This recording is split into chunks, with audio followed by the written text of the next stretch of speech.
আমাৰ 6টা যে আলোচনাত বা চুক্তি স্বাক্ষৰকাৰী সংগঠন আছে তেওঁলোকৰ লগত আমি চুক্তিৰ বিভিন্ন দিশ যিসমূহ এতিয়াও ৰূপায়ণ কৰিবলৈ বাকী আছে সেই সম্পৰ্কত আমি খৰচি মাৰি আলোচনা কৰিলোঁ। বিশেষকৈ গোচৰ প্ৰত্যাহাৰ, সংবিধানৰ সংশোধনী, এই গোটেই বিষয়বিলাক আলোচনা হ'ল আৰু আমি এটা এটাকৈ যাতে চুক্তিত স্বাক্ষৰিত বিষয়সমূহ মীমাংসা কৰিব পাৰি তাৰ বাবে কিছু আমি সিদ্ধান্ত আজি গ্ৰহণ কৰিছোঁ। ভৈয়ামৰ কাৰ্বিসকলৰ লগতো আজি বিশেষভাৱে গোটেই তেওঁলোকৰ সমস্যাবিলাক সম্পৰ্কত আমি আলোচনা কৰিলোঁ। তেওঁলোকৰ দুটা মুখ্য ডিমাণ্ড আছিল যে ভৈয়ামৰ কাৰ্বিসকলক শিডিউল ট্ৰাইব হিলছ হওক বা শিডিউল ট্ৰাইব প্লেইনছ হওক এটা পৰিচয় এটা দিব লাগে। সেই সম্পৰ্কত তেওঁলোকে দাবী বা তেওঁলোকৰ বহুদিনীয়া দাবী। আৰু দ্বিতীয় দাবীটো হ'ল যিখন আমাৰ চুক্তিত আছে ৱেলফেয়াৰ কাউন্সিল এখন গঠন কৰিব লাগে ভৈয়ামৰ কাৰ্বিসকলক লৈ।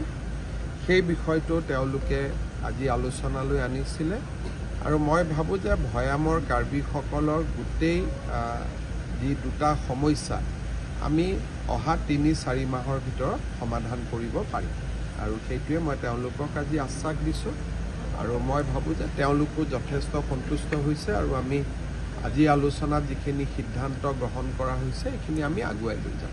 তেখেতলোকে কৈছে যে welfare Karbi welfare autonomous council এখন তেওঁলোকৰ কাৰ্বি ৱেলফেয়াৰ অট'নমাছ কাউন্সিলৰ তেওঁলোকৰ দাবী আছে আৰু কাৰ্বি চুক্তিটো এই বিষয়ে লিখা আছে, গতিকে কৰিবৰ বাবে বিশেষ অসুবিধা নহ'ব যিহেতু এই চুক্তিত অলৰেডি ইনক্লুড হৈ আছে। So the Karbi Accord has also assured for the official language of Karbi and Autonomous Council. So what step you are taking to fast track for the implementation? There is some discussion basically on the official language front. Some documents, some discussion has to be taken place with Karbi Sahitya Sabha and all. So that is pending. I think once I'll meet them tomorrow. So we'll be able to discuss with them.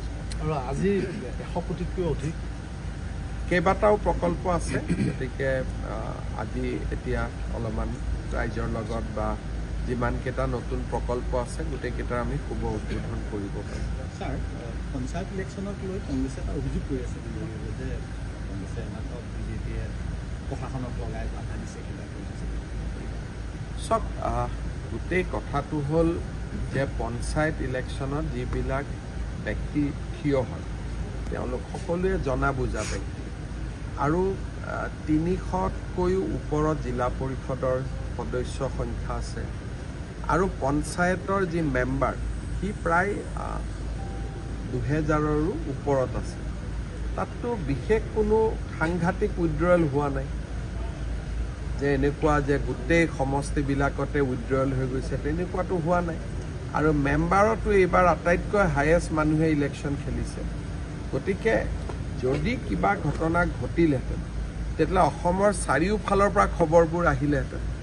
গতিকে এটা কংগ্ৰেছে কৈ আছে, কিন্তু স্থানীয় কোনো খবৰ মই বাতৰি কাকততো দেখা নাই, টিভিতো দেখা নাই যে কিবা জোৰ জবস্তি হৈছে আৰু ৰাভা আচঙো হৈ গ'ল, ক'তোতো বিক্ষিপ্ত ঘটনা নাই। গতিকে তেওঁলোকে যদি কিবা ক'ব পাৰে, তেওঁলোকে কৈছে যে অমুক জেগাত অমুক হৈছে, তো ইমান অসমত 22,000 গাঁও আছে, তাৰ ভিতৰত তেওঁলোকৰ উদাহৰণ দিয়ে এটা নহ'লে দুটা। গতিকে যেতিয়া 22,000 গাঁৱত ইলেকশ্যন হ'ব, ক'ৰবাত নহয় ক'ৰবাত এটা দুটা খুটি নাটি থাকিব।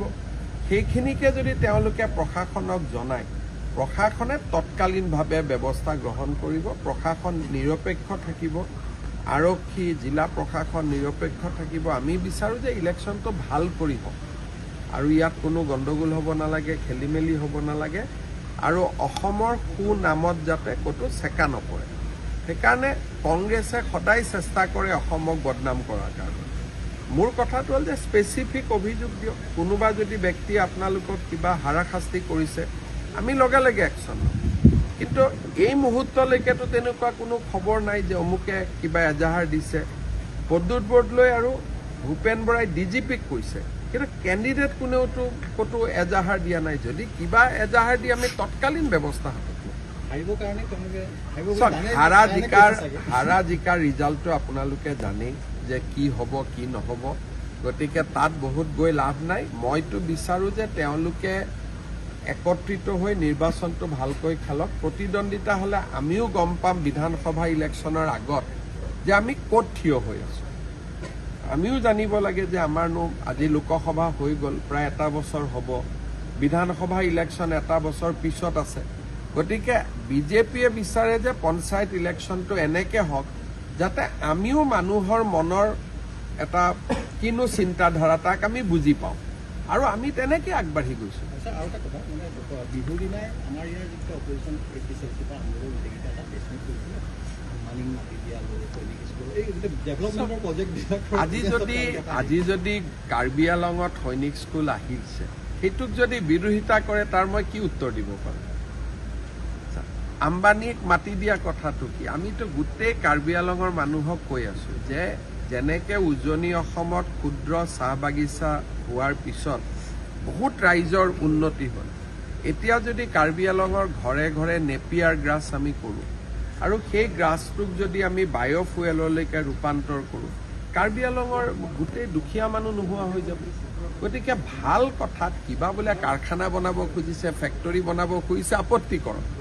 ঘাঁহ লগাব খোজাত আপত্তি কৰিব কি আছে? ইয়াততো কোনোতো এনেকুৱা কথা নাই যে কাৰোবাৰ মাটি কাঢ়ি কিবা কাৰখানা কল কাৰখানা বহাব খুজিছে। আৰু কাৰ্বি আংলঙত ইমান মাটি আছে, যিমানে ইণ্ডাষ্ট্ৰী হ'ব